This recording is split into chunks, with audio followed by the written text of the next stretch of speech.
First, I calculate the total estimated general expenses of company for the first 7 years. Active cell reference E25. I can calculate the total general expenses for the first year by 3 methods. First, select the cell references range in the Year 1 column. In Editing group, click Sum arrow button. Click Sum. This method is called AutoSum. AutoSum add a quick calculation after the selected cell references range. Active this cell, press delete key. Enter equal sign, type sum function. Open bracket, select the cell references range. Close bracket, press enter key. The third method is first active this cell, press delete key. Click insert function button. Type sum function in the search box. Click go. Select the sum function. Click OK.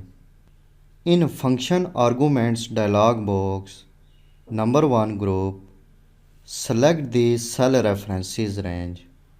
Click OK. So the total estimated general expenses for the first year is $55,000. To calculate total estimated general expenses of other years, paste the same formula in other cells. Move your pointer at the bottom edge of this cell. Press mouse and drag to right.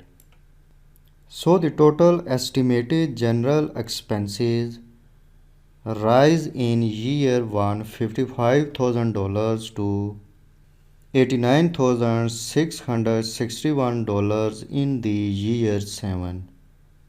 In the earnings section, I calculate the estimated initial earnings of company for the first 7 years. The estimate of initial earnings is calculated by subtracting the values of total general expenses to the values of gross profit. Active cell reference E29. Enter equal sign. Click cell reference E16. Enter subtraction operator. Click cell reference E25. Press enter key. This is the total estimated initial earnings of the company for the first year. To calculate initial earnings of other years, paste the same formula in other cells. Again active this cell, press mouse and drag to right. The estimate of initial earnings rise in year 1 $130,500 to $228,339 in the year 7.